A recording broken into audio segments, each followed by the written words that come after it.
గట్లనే ఎవరితోనన్నా సీక్రెట్లు మాట్లాడేటప్పుడు WhatsApp call చేస్తాం. అదైతే రికార్డింగ్ చేయరాదని మన నమ్మిక. మనకు తెలిసిన ఇకమత్ గది ఒకటే మరి. కానీ టెక్నాలజీ తోపులు దలుచుకుంటే ఎవరితో మాట్లాడుతుర్రో అల్కగా తెలుసుకుంటారు. దీన్ని ఫోన్ ట్యాపింగ్ అంటారు. మనకు తెలియకుండానే మన ఇంటి కాడనో ఆఫీస్ కాడనో మిషన్లు పెట్టి సిగ్నల్ మొత్తం గుంజుకుంటారు. అప్పట్లో లీడర్ల ఫోన్లు గిట్లు ఇన్నందుకే ఇప్పుడు గింత రచ్చ అవుతుంది.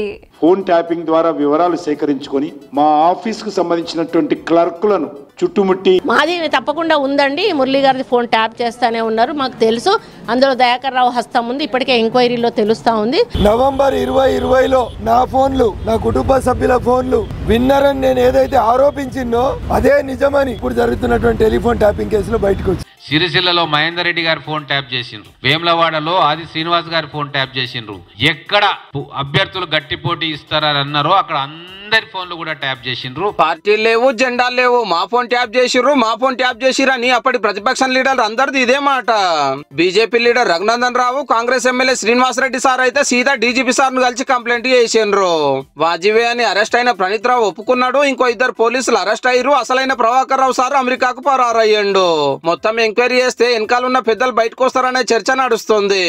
భయపడతాం, ఎవడు కూడా ఇక్కడ భయపడ్డాడు ఎవడు లేనే లేడు. నువ్వు ఎంటిగా కూడా వీకలేవని నిన్న గంత బిర్రు మీద మాట్లాడే సారు ఇయ్యాలనేమో చేస్తే గీస్తే ఒకడో ఇద్దరు లుచ్చగారుల ఫోన్లు ట్యాప్ చేసి ఉండొచ్చు, నాకెమెరిక గానీ చేస్తే చేసి ఉండొచ్చు. దొంగలై లంగలై ఫోన్ ట్యాపింగ్ చేసినామని అప్పుడు ముఖ్యమైన మంత్రి ఒప్పుకున్నట్టే. దొంగలై లంగలై ట్యాప్ చేసి నేరాలు ఘోరాలు ఆపితే సన్మానాలు జరుగుతాయి, ప్రమోషన్లు వస్తాయి. కానీ పోలీసులు ఎందుకు అరెస్ట్ అవుతారే రామన్న? మీరు ఏ ఫోన్ కాల్స్ కూడా ట్యాపింగ్ కు ఆదేశించలేదు అని చెప్పి లై డిటెక్టర్ టెస్ట్ లకు వస్తారా? కేటీఆర్ సార్ ఇంకేమన్నాడో కూడా నేను దానికి ఏదో పెద్ద అంతర్జాతీయ కుంభకోణం ఏందో జరిగిపోయింది, ఏమో అయిపోయింది. ఎందుకు ఇవన్నీ డ్రామాలు? పెద్ద నేరమే కానప్పుడు గంత సీక్రెట్ గా ట్యాపింగ్ చేసుడేందుకు? మన ప్రభాకర్ రావు సారు అమెరికాకు పరారవుడేందుకు?